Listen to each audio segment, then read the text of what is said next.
This film is brought to you by New York Life and its dedicated agents, proud sponsors of the NFL's team highlight films. New York Life, the company you keep.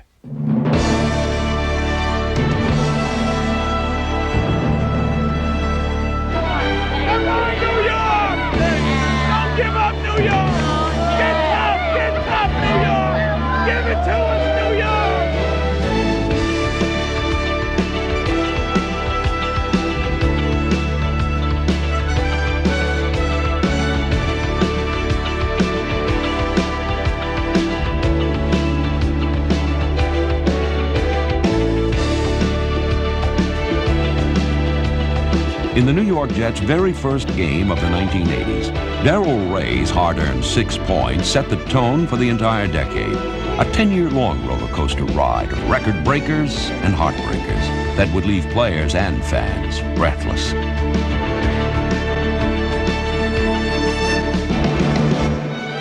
Quarterback Richard Todd set an NFL standard when he completed 42 passes in a single game. In 1980, however, it was standard procedure to waste such efforts, and the Jets lost the game anyway. Although they finished 4-12 and appeared to be spinning their wheels, the Jets were quietly making a lot of little strides forward. And like Bruce Harper dancing through the defense, the Jets were sneaking up on people and beginning to blow past them.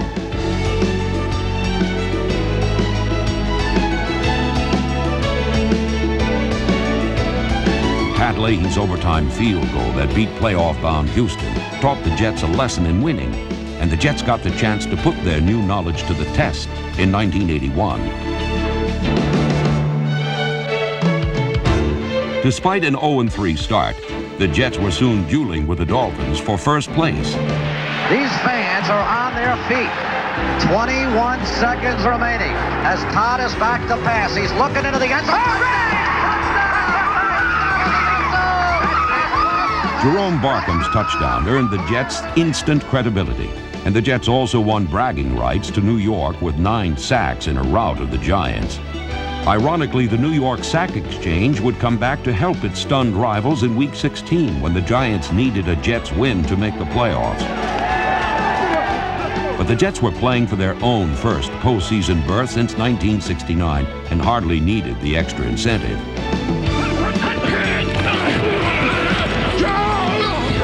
The Sack Exchange tallied 9 more as the Jets bombed their way into the playoffs. Back to pass. He is throwing deep for Lamb. He has to the 50. 10-5, touchdown. Now we're talking.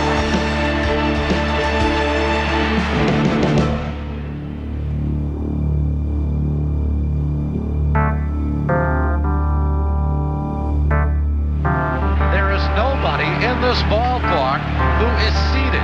They are all standing. They are watching the conclusion of one of the most exciting ball games I have ever seen. The Jets trail 31-27, 10 seconds remaining. The season riding right here. Third in the season. Todd looks toward the end zone and Gaffney, but the ball is intercepted. The season is over. The Buffalo Bills, Bill Simpson, has intercepted at the 2-yard line. It's going to end here, and a dejected Richard Todd leaves the field.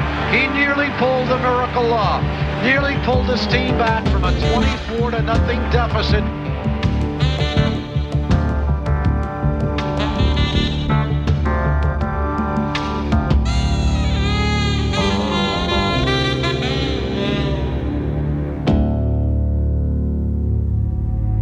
The Jets were young and healed quickly. And in 1982 unveiled a deadly new weapon.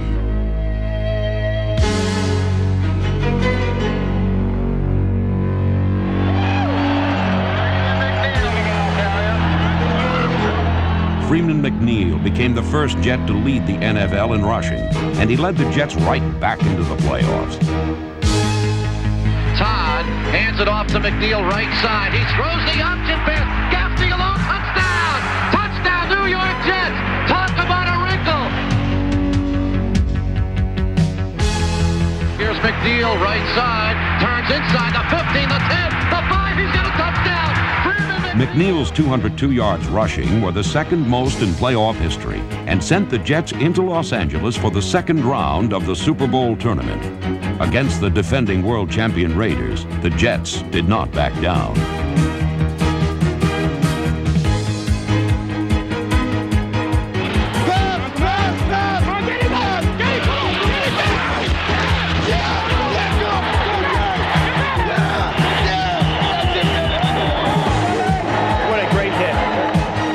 The Raiders withstood the Jets' best shots until the final 5 fabulous minutes. 4:59 remaining, 14-10 L.A. McNeil the lone setback. Todd drops back to pass. He's looking deep for Wesley. A step on the defender. He's got it at the 2 and rolls into the end zone.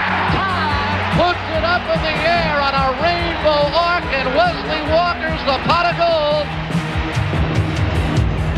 Lumpet back to pass. He pumps, fires over the middle. Grant Snell intercepts at the 25. Grant Snell comes up with his second interception here in the fourth quarter. The Jets have the ball back.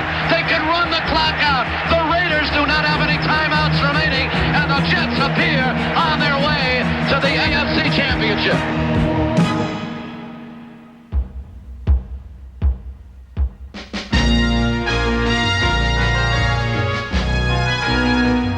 In the worst possible conditions for the Jets offense, it was clear that the AFC Championship would be decided on the other side of the ball.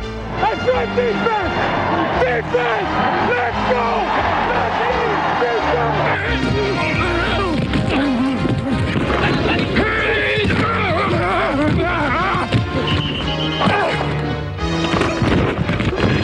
After a scoreless first half, the Jets stood 30 minutes from Pasadena.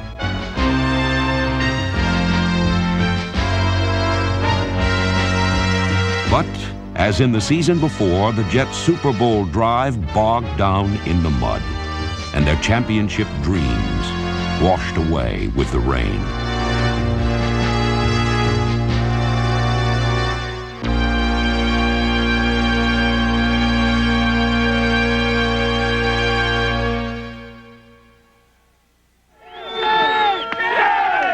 Dreams were born and dreams died. But the support of the fans never wilted. Well, we love the Jets. I don't care how many games they lose or how many games they win. We're going to be here because they're just a hell of a team.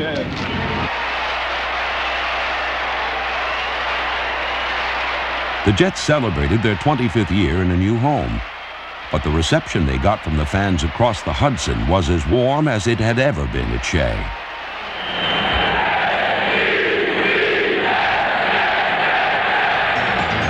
And from the front row, all the way up to the rafters, the fans' investment in Joe Klecko and the New York Sack Exchange continued to yield high dividends.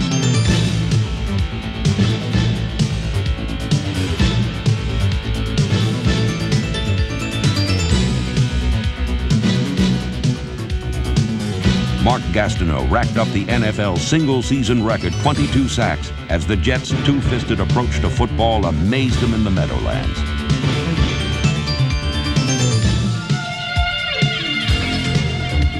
Schuler comes in motion from right to left, pitch out Hector, left side, turns, throws a pass to Ryan on the right side, at midfield, throwing deep downfield to Humphrey, touchdown, touchdown, touchdown, New York Jets, unbelievable! The Jets were again rushing into a bright new era.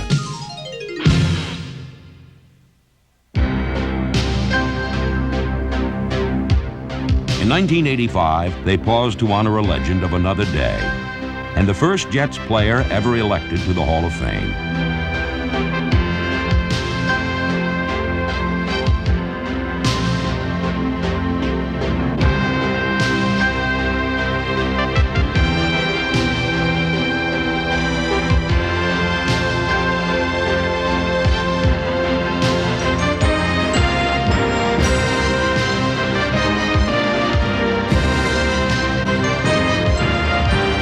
'85 became a banner year for Jet quarterbacks, old and new. It was Ken O'Brien's first full year as a starter, and he started off by breaking Joe Namath's 15-year-old mark for the longest pass in Jets history. His 96-yarder to Wesley Walker helped make O'Brien the Jets' first regular season NFL passing champion.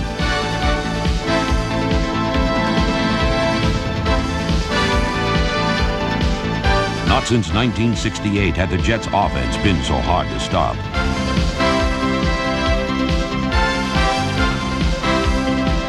In Week 11, New York bombarded Tampa Bay with a team record 62 points. And the big play offense meant more big games. In Week 12, a return to first place hinged on a battle with New England that went into overtime. 33-yard field goal attempt for first place in the AFC East. Here comes the snap. Here comes the kick. It is up. It is good! And the New York Jets are in first place in the AFC East. They have defeated the New England Patriots in overtime, 16-13.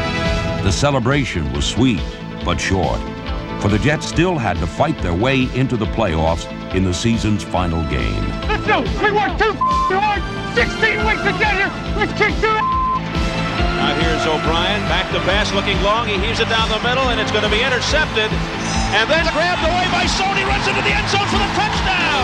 Don Rodgers had the ball, and then it was ripped away. Unbelievable.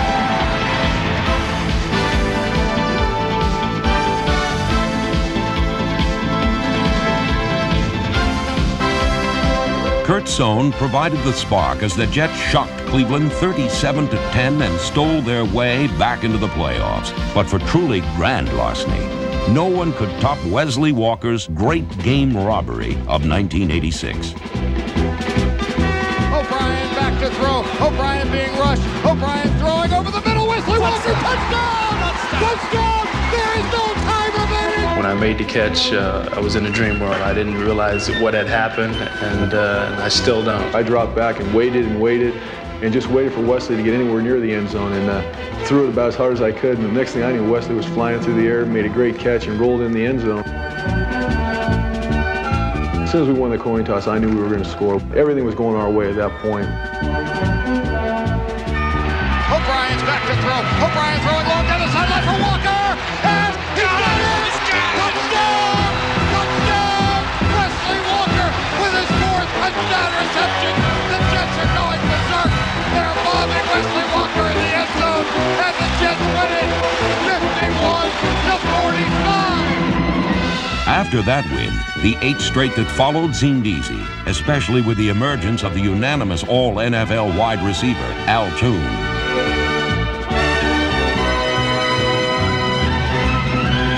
O'Brien being rushed. O'Brien throwing long down the sideline for Toon in the end zone. Touchdown, Al Toon with a remarkable catch.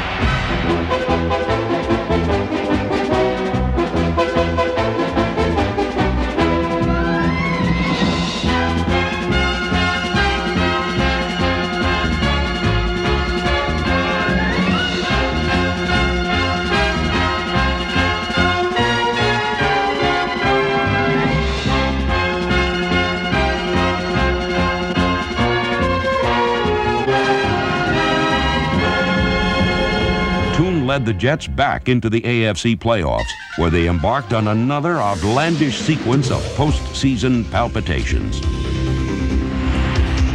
Walker flanked to the right, Toon to the left, Pat Ryan the quarterback. Pat Ryan on a quarterback sneaks got a first down.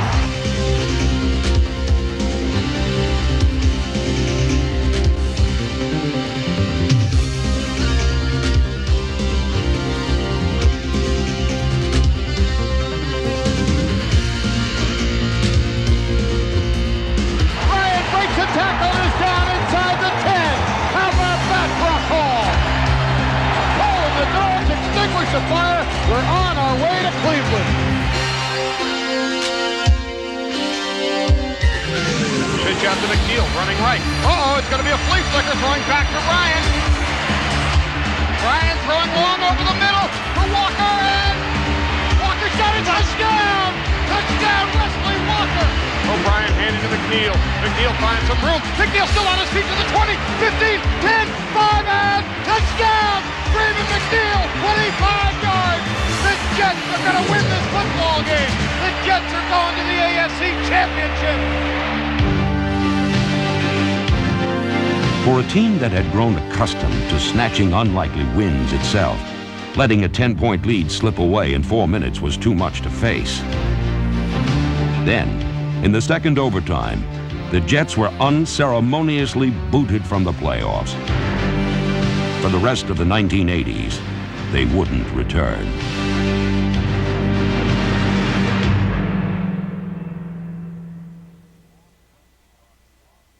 The loss left a dark cloud over the Jets, but they played hard through a stormy season. JoJo Townsend back to his own 10-yard line. Running for the far side. He's got some room. Townsend to the 15, 20, 30, 40. Townsend is gone. Bingo. Touchdown, JoJo Townsend.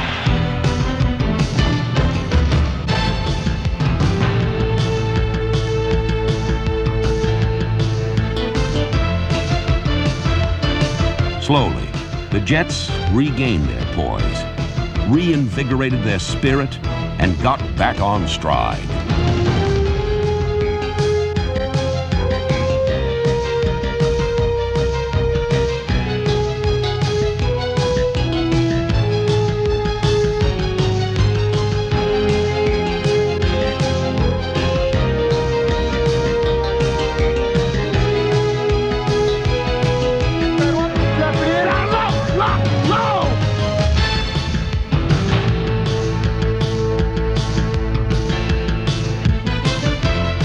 Al Toon led the AFC in receptions, and by 1988, the Jets had undergone a complete restoration of their pride.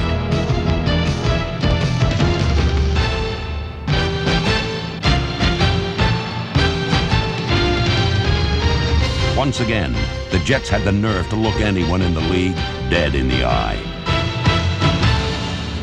Anyone.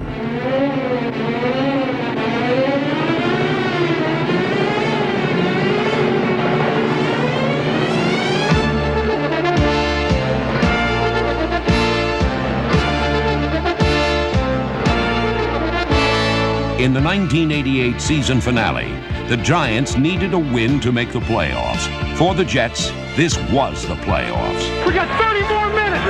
30 more minutes of hard work, then we'll close the chapter! Now let's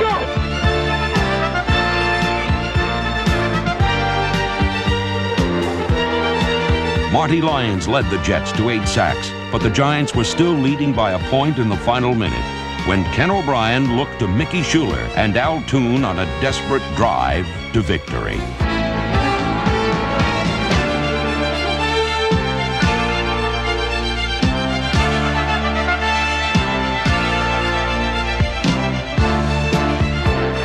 O'Brien looking right and left.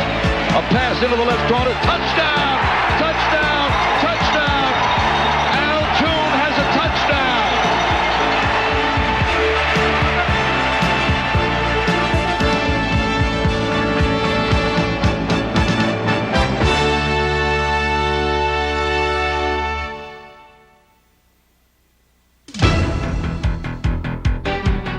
In 1989, the Jets welcomed some new bodies to help fulfill the promise of the season before. But in Week 3 in Miami, it was the familiar form of Al Toon that caught the eye.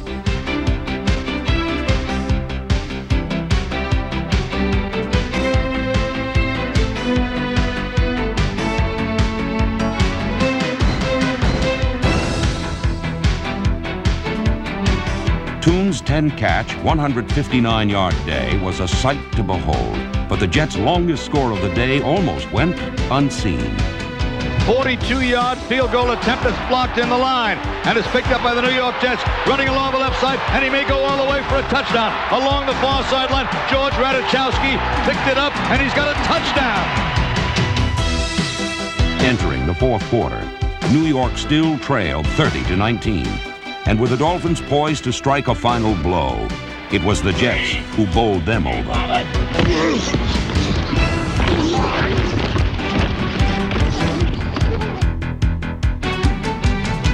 New York rolled to the Miami 1, where number 79, Mike Haight, cleared the way to the end zone for Johnny Hector. Then Hector added some new moves to his power running and pulled the Jets even. Back to pass, O'Brien throws over to the right side. It's caught by Hector. Hector along the right sideline. To the 5. Touchdown! The Jets are in again! With 3 minutes remaining, the pressure was on the Jets defense to stop Dan Marino. Cornerback James Hasty made quick work of it. Dan Marino goes straight back, rolls out to the left. Looking to throw on the run, and he does. Over the left side. Intercepted by the Jets.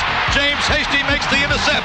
James Hasty intercepts for the New York. Hasty's second interception of the day broke the Dolphins' resolve. Then Kent O'Brien and Roger Vick broke their backs. O'Brien back to pass, throws over to the left side, and it's touchdown! Caught by Roger Vick for a touchdown for the New York Jets. New York's 21-point fourth quarter comeback seemed to signal smooth sailing ahead. But for the next 5 weeks, the Jets labored on a long, hard climb up a mountain of bad breaks, interrupted by individual bursts of greatness that always seemed to happen when everyone was watching someone else.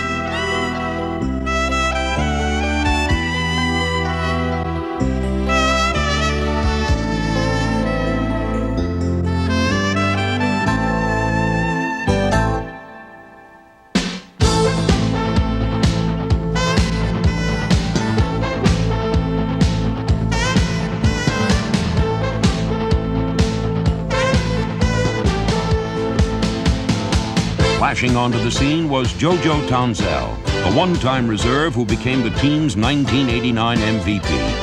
After only 9 catches in 3 years, Townsell hauled in 45, averaging 44 yards on his 5 touchdowns, and became the team's brightest light in a dark stretch of games.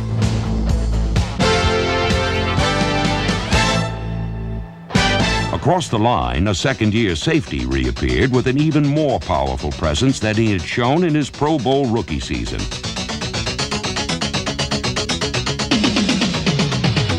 Eric McMillan wreaked havoc on opposing offenses from every conceivable angle. Back to pass is Trudeau out of the shotgun. Intercepted along the left sideline. Here is McMillan along the left side. He may go all the way for a touchdown. He is. Touchdown! McMillan's instinctive attraction to the ball and his big play sensibility added up to 3 touchdowns on the season, including an NFL record-tying 2 by fumble recovery.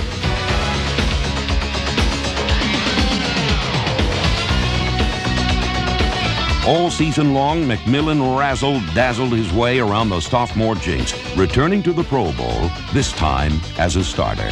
Big Craig Hayward takes the handoff, goes up the middle, goes for 5 yards more. Fumble, loose ball. The Jets have it. Running upfield is Eric McMillan. He's ahead of everyone. They'll have to catch him. One man is closing the gap. He's down to the 20-yard line. Touchdown.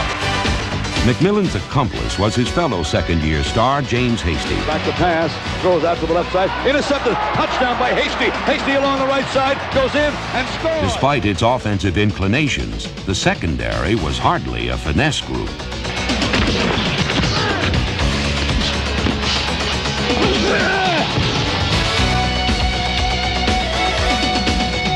Hasty's relentless, in-your-face attitude spread to number 42, John Booty, and the rest of the Jets' defensive backs, who kept the team energized while the offense recharged. In Week 9 in New England, the electricity was once again in the air.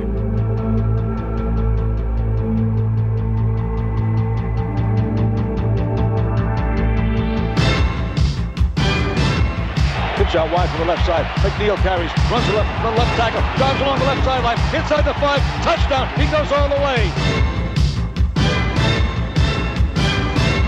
O'Brien goes back to pass, fakes a handoff, throws deep down to the left side, way downfield. Touchdown!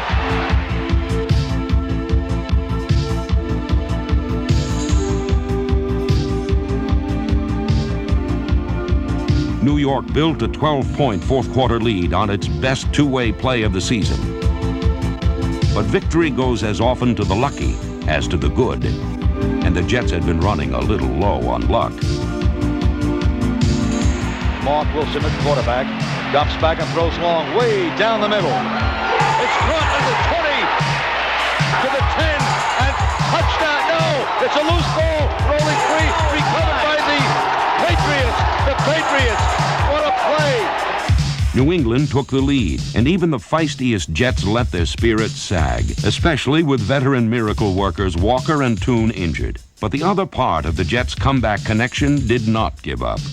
Ken O'Brien looked 3 times to tight end Keith Newbert and gave Pat Leahy one chance to kick New York back into the win column. Here it is, folks. The ball to snap, placed down and kick, and it's good. The New York Jets win it 27-26.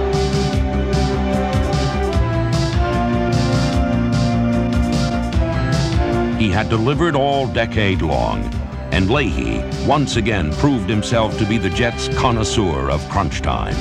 Stars young and old savored the season's sweetest moment, and hope once again flickered in the hearts of the faithful.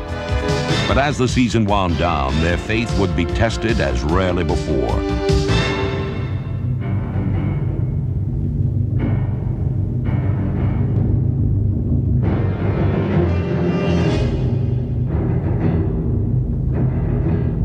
Though the Jets pushed their bodies to the limit, they never could quite get off the ground. Bad luck snowballed, and New York was buried under an avalanche of injuries. Back to passes, Ryan on first down, fake short, throws down the left side. Toon has it, he's hit hard and dropped at the 45-yard line.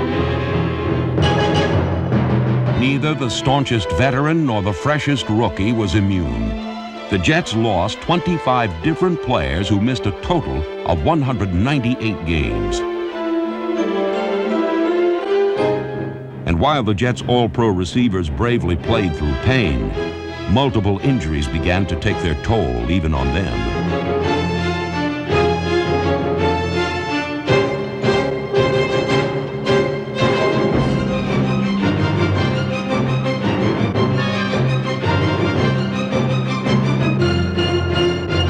Jets salvaged a pair of wins late in the year and closed out 1989 with the same 4-12 record they had opened up with in 1980. This was a cycle that needed to be broken, and encouraging words and a pat on the back were no longer enough.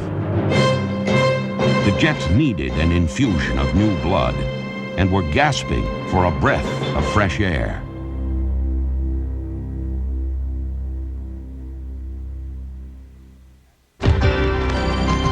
As the 90s begin, a new breeze is blowing in from the Northeast.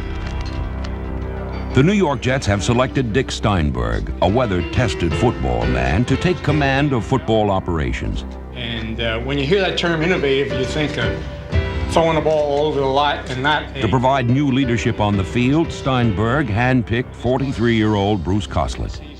Okay, defense up. For 4 years, he drew up the Cincinnati offense. Offense up. And is now ready to help pen a totally new chapter in the history of the Jets. Put your hat on, bub. Put your hat on and button your chin straps. We're playing football now. I'm not there really to talk about past history. It's a breath of fresh air because we want to make history, if we might be so bold to say that. But I'm not going to sugarcoat it. It's not going to be easy. I'm not going to kid you. Well, hit it! The players know that too. They have to be committed. And I've asked for that commitment already, and the response has been wonderful. They're tired of losing. A renewed vigor should come from the Jets' defensive front seven, a blend of experience and youth that will be scheming less and attacking more.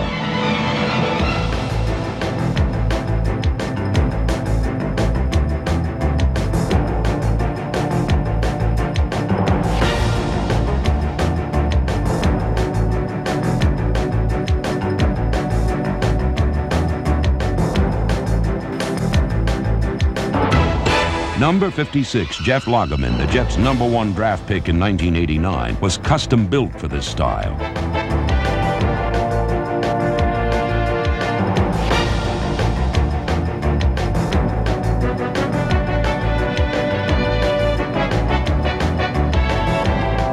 His fiery intensity and his ability to penetrate into the backfield promised to make him a top-flight stand-up linebacker.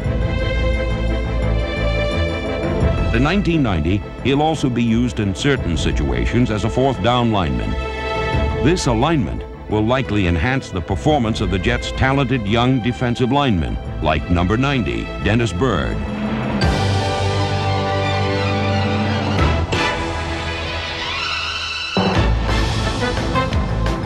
The defensive line is characterized by a guy like Dennis Byrd. We think right now the defensive line is one of the strengths of our team. We say this because they're all 2-, 3-, and 4-year players, right at the critical time where they're either going to become players or we'll find out about them otherwise. And we're excited to be working with these people.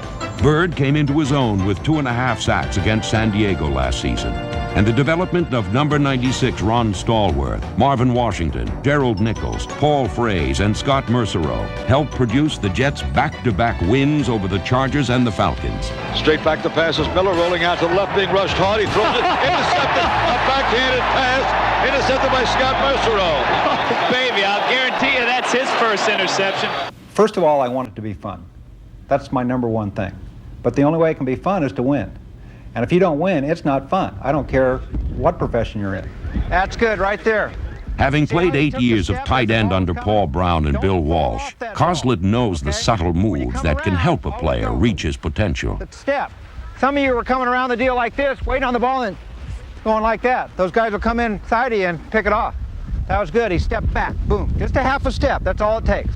And he knows that the most crucial difference between champions and also-rans is in the mind. Get the players mentally prepared to win. Up, up, up, go, go, go, get in the ball. Never wait. That's one of the keys this year is to establish what it feels like to win and win consistently. That's Brian? A safety playing corner and he covered us like a glove? Way to go, Brian. Damn. That's and good. like I said, I've asked these players for a commitment. They're going to have to give up some of themselves to make the team whole again. I want to see some flying to the ball, guys, flying to the ball. If it's through a process of maybe a little fear thrown in, they might be replaced. If they're not doing the job, I'll do that. And I'm dead serious about that. I was a player. I know what it's like on the other side of that table. It shouldn't take much prodding to get the Jets' offense excited about playing for Coslett, one of football's most dynamic offensive thinkers. Ken O'Brien and number 11 Tony Eason will battle for the starting quarterback job. And the winner should be well cared for, provided the offensive line remains physically intact.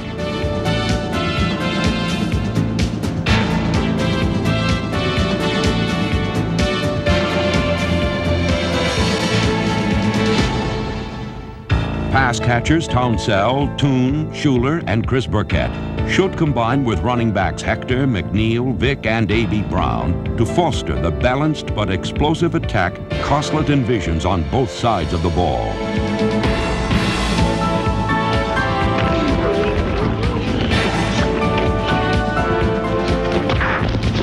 Plus, special attention to special teams.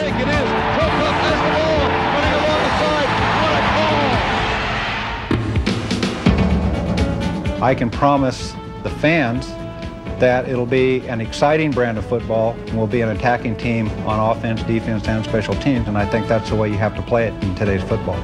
I don't know if we'll win 1 game or 16 games, but we're going to sure, toss our hat into the ring every week, play hard, see how it comes out.